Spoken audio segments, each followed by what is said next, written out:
Hello. Thanks for joining today for the 5-minute Bible study in the book of Colossians. Today we continue into chapter 2 and we're in verse 15. As always, we want to get the context of what we're reading. So go ahead and look in your Bibles at verses 8 through 15, as 15 actually kind of ends this section of what Paul's trying to say. So go ahead and take a look at that when you get a chance. Today we're going to look at verse 15. It says this: When he had disarmed the rulers and authorities, he made a public display of them, having triumphed over them through him. So here we come to the end of what Paul's trying to tell us about Jesus, about what God has done through Jesus, about how what God has done through Jesus has brought benefit to us. And here we come to this conclusion of that section. And as we read this, I want to first go ahead and go through some of the terms and then come back and explain the illustration of Paul speaking here. What is he trying to say in this sentence? Let's take a look at first the words, and then we'll look at that.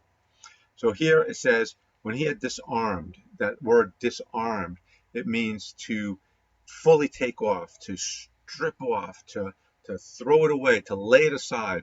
And that's what it means. So if we were to use an illustration, we might come up with something like being in cold weather in cold clothes and wet clothes.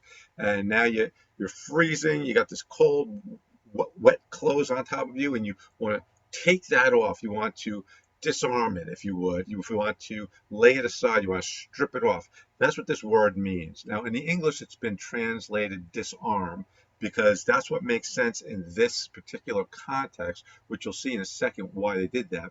But the meaning behind that word is this concept of just laying something aside, of taking it off. I think of a person in armor, and as they're walking around in armor, it's this heavy thing that they can't wait to get out of it. And finally, they can take off that armor and they can walk around normally again. So it's that idea of stripping off or taking off and laying aside. So here it's translated disarm. And then what else it says? It says rulers and authorities. So who are rulers and authorities? Typically, we think of rulers and authorities as kings and queens or presidents, but here it's speaking about the spiritual realm. So the rulers and authorities are the spirit beings in the spiritual realm. Now, based on the context of this verse, we can know it's not the angels of God. It's not God's angels, because we wouldn't want to strip that off. If you're cold and you have a warm blanket on, you don't want to throw that off and take it aside. You want to take away something that's not comfortable, not good. So here we know we're talking about the demons and Satan and that sort of thing. So rulers and authority are the demons, Satan, in the spiritual realm. What else we have here? We have a public display. So this is something that happens out where anyone can see it. It's not something that happens for just a few people. It's not something that happens within the confines of your own four walls. It's something that anyone can see. So it'd be like broadcasting on the internet something, or seeing something on live TV broadcast to the whole world. It's there, public, for anyone to see. So that's what that's talking about there. And finally, it says triumphed over him. And that idea of triumphing is the idea of complete victory. It's not winning a battle, it's winning a war.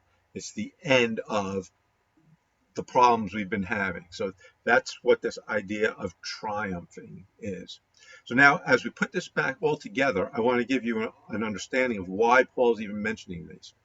Back in Paul's days and prior to that, if the army, let's say the Roman army, was to go out to battle, they'd go out to battle, they'd fight the war. When they won the war, what they do is they come back with a whole bunch of goodies. They come back with what we call booty or loot, and they take all the riches of the people that they've just beaten. But more than that, they also bring back the people they've beaten. Those who haven't been killed, they bring them back to be slaves. And they usually have them tied up in chains, following behind the general who walks in front. So the general now is in front of all those captives who he has beaten, and he walks through the middle of the city while everyone cheers and lays down coats and waves palms and these sort of things. So we see this procession, if you would, of the general coming in, completely defeating the enemy, the enemy in tow with chains around them, totally helpless. And that's what this verse is showing us. That's what Paul's talking about. He said, I'll read it again so you see it.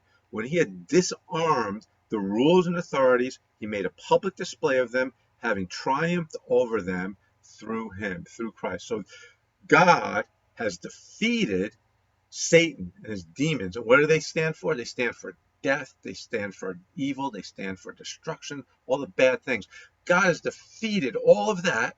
He's put that on display through Christ, complete triumph.